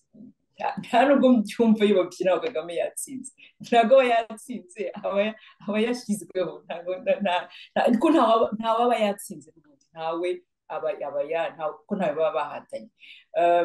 Donc nicyo navuga, ndabyizera ko bazamureka bakamukuraho ubusembwa, ariko nibatamukuraho ngo nizere ko hari ubundi uzahangana na Kagame ukomeye. Ariko n'ubu hari ikibazo, twatangiye kwa gatatu, hasigaye amezi, ukwa karindwi ndanagukuramo, navuga ko hasigaye n'amezi 3. FPR iri kwiyamamaza yonyine, nta wundi muntu uhari. Iriyamamaza yonyine kubera iki? Itinya iki? Aho hari ikibazo. Murakoze. Murakoze cyane. Alfred, uritega iki cyangwa se ni iki witega tariki 16 Werurwe, ku munsi Victoire azajya gukuririrwaho ubusembwa cyangwa kubugumishirizwaho? aha tariki 16 ejo bundi, mu minsi 10 iri imbere, ni umunsi w'amateka, ni umunsi utazibagirana. Azaba ari iminsi 5 nyuma y'aho twizihije umunsi w'abari n'abategarugori. Tuzaba dufite umutegarugori wabaye intangarugero muri politike, akaba ari gusaba leta ko imukuraho ubusembwa yamusize imurenganya. Bizabera mu rukiko rukuru rwa Kigali, ndumva ariko nasomye rwa rukiko ruburanya Cyuma, ngira ngo niba ntibeshya. Azaba ari umunsi w'amateka ku buryo ikizaba cyose, cyaba cy'uko nk'uko mbyifuza bamukuyeho ubusembwa, cyangwa cyaba cy'uko bamwangiye kubumukuraho, bizaba ari umunsi ukomeye, kuko bizaba bigaragaza kimwe cy'uko FPR ifite ubushake bwo gufungura urubuga rwa politike, cyangwa se ko byayinaniye ikaba ishaka gukomeza gukora nk'uko isanzwe ikora. Erega buriya babyita ngo iki mu Kinyarwanda harya kuba nyamwigendaho kw'Abanyarwanda bizadukoraho. Buriya ubusembwa Madamu Victoire ari guharanira ko bwamukurwaho, ntimuzibeshye, yaba twe turi hano, yaba n'Abanyarwanda badukurikiye mu kiganiro, ntimuzibeshye yuko ari ubwa Victoire wenyine. Twese turabugendana buriya busembwa. Unyura hano hepfo ugiye kugura hamburugeri nk'uko batwishongoyeho, bakakubaza uturuka hehe, uruwa hehe, kudasa na bino. Uti ndi Umunyarwanda. Bati muri cya gihugu bafunga abagore bakabaziza ubusa, bagafata Diane, bagafata nyina, bagafata ati nicyo gihugu uvamo. Urumva ubusembwa tutabugendana twebwe. Ubusembwa natwe FPR yibwira ko yabusize Victoire, ariko nayo irabufite. Natwe Abanyarwanda yarabudusize. So njye naboneraho ku kibazo wambajije ku itariki 16 FPR izakora amateka. Iduhanagureho twese iki cyasha yadusize, iduhanagureho ubusembwa, yerekane ko dushobora kuba Abanyarwanda bazima. Urumva? Kuko FPR nitabumukuraho, nayo izaba yongeye kubwisiga bwa kabiri, kuko nayo bahora bayibaza bati uyoboye igihugu ute, wafungura urubuga rwa politiki, kuki wiharira? FPR nayo ikwiye kuzakoresha, njye numva bita ngo ni abacurabwenge, kuzakoresha abacurabwenge bayo, ikikuraho buno busembwa, ikabukura kuri uriya mubyeyi, ikabukura ku Banyarwanda bose, tukerekana ko dushobora kuba abantu nyabantu. Bikaba byarayinaniye kuba muri miliyoni 15 z'Abanyarwanda yavuga iti harimo undi muntu ushobora kuza tugahangana mu matora, bitari necessairement ko ari muri movement yacu ya FPR yafashe ubutegetsi ku ngufu. Ejo bundi numvise yitwa Gasamagera harya, sinzi ikibazo bamubajije, aravuga ngo tuzareba, ngo nitubona ngo nta kibazo kiri bubeho ngo dufungure urubuga rwa politike, ngo kandi ngo nitubona kibaho ngo twazarekeranga igihugu ngo aho ngaho, ngo noneho ngo kigende ngo kigwe mu mwobo, ngo noneho ngo nyuma ngo tuzongere tugaruke.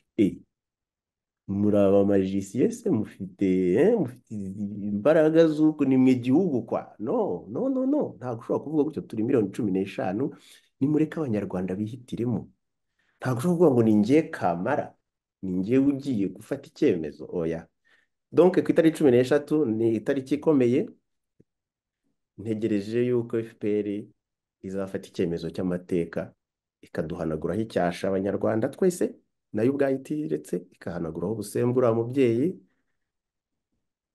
akabasha no kuza kudusura muri diaspora tukamubona ubundi akajya mu matora abanyarwanda akamutora cyangwa ntibamutore ubundi urubanza rwa FPR ikanarutsinda nyine ikavuga iti aha twaguhaye uburenganzira bwose wiyamamaje wagize gute n'ubundi ntibagutoye kandi twakwibye noneho bikajya byakwemerwa ngayo nguko itariki ya 13 tuyitegerezanyije amashyushyu niko navuga amatsiko menshi y'ikizaba uwo munsi murakoze. Gustave turi kugana ku musozo w'iki kiganiro twagiranye. Gustave, uyu munsi hari ibizaba ni ubwa mbere bigiye kuba mu Rwanda ko amatora y'umukuru w'igihugu azabera rimwe n'ay'abadepite. Ku bwawe ibi ubivugaho iki? Kuko wajya gusanga uwagiye kwiyamamaza ku mwanya wa perezida yatsindwa akahita ajya mu badepite, ubwo uyu munsi uzatsindwa azagenda agiye. Ubivugaho iki wowe? Bon, babihindura umwaka ushize mbere yaho gatoya kuko amatora y'abadepite yagomba kuba muri 2023 nyina mu kwa munani wo kuba bihinduye mbere yaho gato. Nashatse gusesengura ngo umenye impamvu nyayo, biranyobera. Nibyo impamvu batanze nyamukuru y'uko kugira ngo bakoreshe amafaranga makeya mu matora, mbese guhuza amatora y'umukuru w'igihugu n'intumwa za rubanda ari uburyo bwo kuzigama amafaranga atangwa mu gutegura amatora. Birumvikana, hari ibihugu byinshi bikora bifite demokarasi kandi bikagenda neza, cyangwa se hagacamo icyumweru hagati y'amatora yombi. Donc urebye wakumva ko bifite ishingiro koko kuvuga ko niba amatora agomba kwitabirwa n'abanyarwanda miliyoni zingahe zose, kubihuza kugira ngo bibe haciyemo umwaka umwe gusa, mbese wabonaga ko bifite ishingiro kuri iyo mpamvu. Noneho ikibazo ukuntu ukibajije neza cyane, kuko nicyo kibazo cyahise kivuka. Nuko kera wa mugani umuntu ari kwiyamamaza ku mwanya wa depite atsindwa agaruka kuwa perezida, cyangwa se ubundi buryo watsinzwe kuwa perezida ukajya kwiyamamaza kuwa depite. Naho ubu ngubu uzatsindwa azaba yatsinzwe aziyamamariza bite birangira aho ngaho. Bon, mbona ko bitaba bibi ari uko abantu bemerewe kwiyamamaza bafite n'ishyaka. Kuko iyo ufite ishyaka nibwo ushobora kuvuga uti turatanga umukandida ku mwanya wa perezida kandi turatanga n'abakandida ku myanya y'abadepite. Icyo gihe nyine ibitekerezo ubusange n'abantu muri kumwe mu ishyaka buzi ko bizagaragara muri ayo matora yombi. Naho ku bantu biyamamaza ku giti cyabo ho rwose harimo ikibazo gikomeye, niba atari n'umutego. Aho koko rwose bizaba ikibazo niba bavuze bati abakandida bigenga mu guhitamwo, ugasanga umukandida yiyumvaga ko ibyo yemera yabigeza mu nteko cyangwa se yabigeza muri guverinoma akagomba guhitamwo. Icyo gihe bizaba bibabaje kuko ni ukuvuga ko azagomba kugaruka nyuma y'imyaka 5. Usibye nyine icyo kibazo cy'abakandida bigenga, mu by'ukuri navuga ko nta kibazo nyamukuru mbona kuko amatora azabera rimwe. Bishobora no kuba byiza mbese abantu bakicara bagasuzuma bitonze, bagashishoza neza rwose gahunda zose, kuko babona ko amatora akomeye cyane. Nawe reba amatora azashyiraho uzayobora guverinoma n'abazajya mu nteko, muri make ni ugutora ubuyobozi bwose bw'igihugu, nta kizaba gisigaye. Nuko abanyarwanda rwose bagomba kuyakurikira, nubwo nk'uko twakomeje kubivuga abantu bakibaza niba azaba amatora asesuye, ariko nk'umuntu ushaka demokarasi agomba rwose kureba ukuntu ibintu bizagenda, ko aya matora niyo azashushanya icyerekezo cy'igihugu imyaka 5 igiye kuza, amatora akomeye cyane. Niba koko hari uburyo urubuga rwa politiki ruzafungurwa, ntabwo abantu bagomba kwirengagiza, bagomba kureba ukuntu bagira mu ruhare, kizaba rwose kikazaba ari icyifuzo cy'abanyarwanda ku bwinshi. Murakoze, nicyo navuga. Arakoze cyane. Tugana ku musozo w'iki kiganiro, buri umwe agenda atubwira ubundi u Rwanda rwifuzwa ni u Rwanda rumeze rute. Clarisse? u Rwanda ubajije ikibazo cyiza. U Rwanda twifuza, u Rwanda rwanyuze mu bibazo byinshi, twanyuze muri jenoside, binyura mu ntambara. Hari generasiyo nyinshi zagiye zishira, ngira ngo guhera muri za 59 na mbere yaho kuri za Rucushu, abanyarwanda bagiye bapfa buri gihe. Nta generasiyo n'imwe irahita abanyarwanda badapfuye, navuga ko tutaragira amahoro. Hari hageze ko tubona ko u Rwanda twese turarukunda, aho twese turarukunda, tukagira ubutegetsi buzima. Ntabwo nemera ko abanyarwanda dufite amavarere twahawe n'ababyeyi bacu, kandi ntabwo ntekereza ko ayo mavarere ari mabi. Amavarere, gushaka ijambo mu kinyarwanda, indangagaciro. Dufite indangagaciro twahawe n'ababyeyi bacu, kandi nabo bazikuye ku babyeyi babo, kandi indangagaciro nahawe n'ababyeyi banjye ni nziza, nabo bazikuye ku babyeyi babo ni nziza. Ibyo ntabwo ari igihe nyine mu miryango y'abantu benshi. Uvuga ko abanyarwanda turi abantu beza, ntabwo turi abantu beza. Ngira ngo ikintu kibura ni ubutegetsi. Aho ho rwose imyaka yose yabayeho twabuze ubutegetsi, ariko birashoboka ko ubu ngubu byarangira tukabona ubutegetsi buzima. Hari ma generasiyo iyo ababaye afite ibikomere byinshi, ayo ngayo buri wese kugerageza kwikoraho, ariko nifuza ko generasiyo zikurikiraho, iz'abana bacu n'izabakurikira, wenda zose zizabaho neza, kuko birababaje iyo umuntu ubona abantu bagakora bakarunda amafaranga kugira ngo bazagire icyo basigira abana babo, ariko mu kubasigira bakarunda ibintu bakibagirwa kuzabasigira amahoro. Noneho bya bintu barunze kugenda bireba n'abo bategetsi bagiye babaho, bagiye barunda ibintu ngo babihe abana babo, ariko abana babo bakabibura kubera iki? Haje intambara, zirabishe, zitwaye n'ibyo bintu, ntibatekereze kugira igihugu kizima. FPR niyo ifite ubutegetsi. Ikintu njye nakwifuza ni uko n'abana ifite ubutegetsi, yabonye ibyabaye imbere, baravuga ngo les mêmes causes produisent les mêmes effets. Donc ibibazo byabaye imbere nubikora n'ubu nibyo bizaba. Ntabwo ari uvuge wenda ngo hazaba baguette magique izabihindura. Ibikorwa byacu, ibikorwa byawe nk'umutegetsi, ibikorwa byawe nk'umuturage usanzwe birigaragaza. Donc ubutegetsi buriho, nimba mutagira icyo buhindura ngo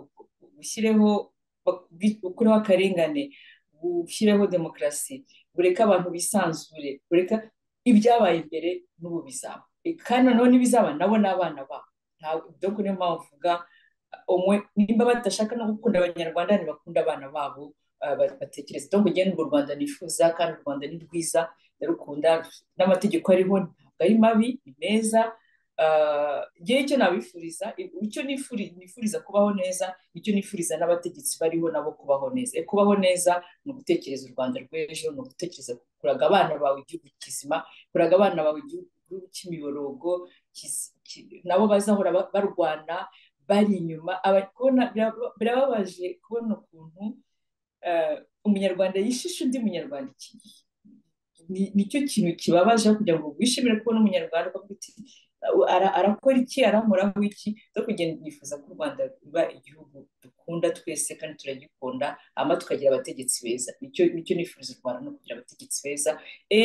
Binyura hehe? Binyura kureka Ingabire bakamukuraho ubusembwa, bakareka umutegarugori ukunda igihugu cye. Abatamukunda it's okay, ntabwo ari ikibazo kumukunda, bashaka bamwange. Hari n'abadakunda Kagame nabo kandi aratorwa nawe donc afata ubutegetsi kugira ngo bamukureho ubusembwa, kugira ngo abashe kubaka igihugu. Voilà, nicyo mbona navuga. Murakoze. Alfred, karamenya kugira imana. ku bwawe ni iki wifuza? u Rwanda wifuza ni rumeze rute? Kuko nawe uri bamwe mu bantu batanga ibitekerezo bigiye bitandukanye ku buryo u Rwanda rwakubakwa cyangwa se u Rwanda rwifuzwa. Murakoze. ni ikibazo cyiza gituma umuntu indoto ze nziza ku gihugu cyacu cyatubyaye azishyira ku mugaragaro, zigahura n'iz'abandi. Kera bizatuma twese hamwe tugira ishusho y'u Rwanda rwiza twifuza. Ariko uko turi mu kiganiro ku matora, kandi amatora akaba avamo nyine abayobozi b'igihugu, numva buriya umuntu mu Kinyarwanda baravuga ngo, mu mugani w'Ikinyarwanda baravuga ngo umwere uturutse bukuru bwira cyangwa bucya wakwiriye hose. Niba ndumva ari bucya. Umwere uturutse bukuru bucya wakwiriye hose, mu gihugu hose. Yego, yego. U Rwanda njye nifuriza abanyarwanda ni u Rwanda rufite umwera mwiza uturuka ibukuru. Ni ukuvuga ngo ni u Rwanda ruyobowe neza, hanyuma imyitwarire myiza n'ibitekerezo byiza n'imyifato myiza yaturutse ibukuru igakwira hose mu gihugu. Twifuza ubuyobozi bufite imyitwarire myiza ku baturage bayo, ubuyobozi bwubaha abaturage babushyizeho kandi bubakorera, ubuyobozi buzi ko bugomba gusubiza ibyo abaturage bashaka butabahutaje. Muri make ni ibyo ngibyo numva.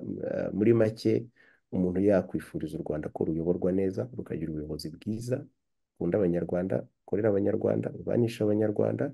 Ibindi abanyarwanda tuzabyikorera. Abanyarwanda turi abakozi, abanyarwanda turi abaturage bakunda igihugu cyabo.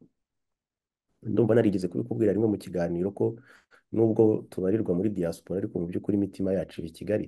Reba ahangaha twicaye turi kuganira u Rwanda. Nanjye nubwo naje nakererewe, ariko naho narindi numvaga mfite u Rwanda ku mutima. Nubwo tuba hanze, ariko imitima yacu ituye mu Rwagasabo. Donc dukeneye gusa ko tugira ubuyobozi bwiza, butwumva, budukorera, butwubaha, hanyuma ibindi tuzabyigereraho. Murakoze. Urakoze cyane Alfred. Gustave, dusoza iki kiganiro twagiranye, abanyarwanda bakeneye iki uyu munsi? Unatubwira n'iki n'u Rwanda wifuza ku bwawe uko rwaba rumeze? Hari byinshi, ariko ndakeka icy'ingenzi icyo abanyarwanda bakeneye ni umubano hagati y'abanyarwanda bose bafite amateka anyuranye, bafite ibikomere binyuranye, bafite ibitekerezo binyuranye, bafite imyumvire itandukanye. Icyo bakeneye ni umubano, kuko bakunze kuvuga ngo abanyarwanda twunga ubumwe, ngo twumva twese kuba twerekeza ahantu hamwe. Ariko se ibyo byashoboka bite mu gihe ubona ko dutatanye? Yaba no mu Rwanda abantu bose siko bashoboye kubana. Hari impunzi, hari abari hanze, hari abagitukana, hari abakirwana.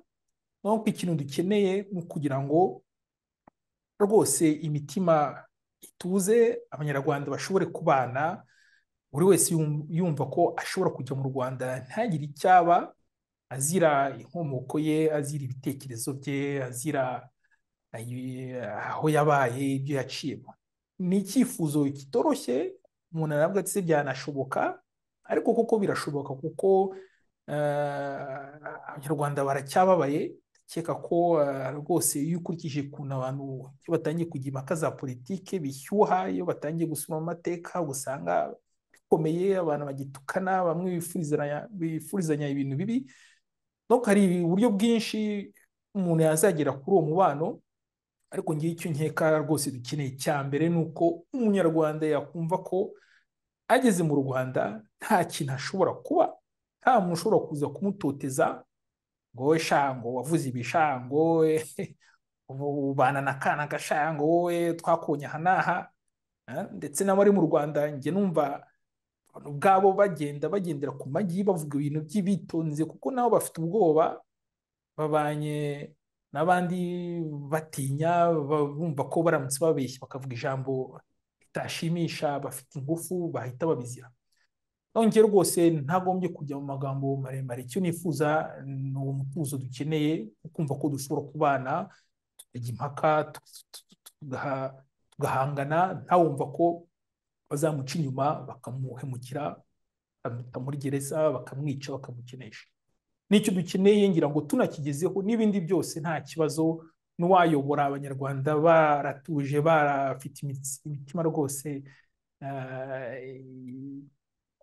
barabashije kwivuza mbese no ku mitima, bumva bararuhutse, nta kibazo cyazongera kuba. N'uwatorwa yasanga abanyarwanda bameze neza, bose bagafatanya kuyobora igihugu.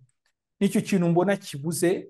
Na n'ubu ubona ko amatora agiye kuba, ariko ugasanga haracyari amacakubiri, bamwe bagatera hejuru, abandi bakitana amazina. Urabona ko icyo kibazo kiracyahari mu banyarwanda. Nanjye nicyo nifuriza abanyarwanda b'ubu, ariko cyane cyane ab'ejo, harimo abana bacu, kuko tumaze imyaka hafi 60 cyangwa 70 tubana.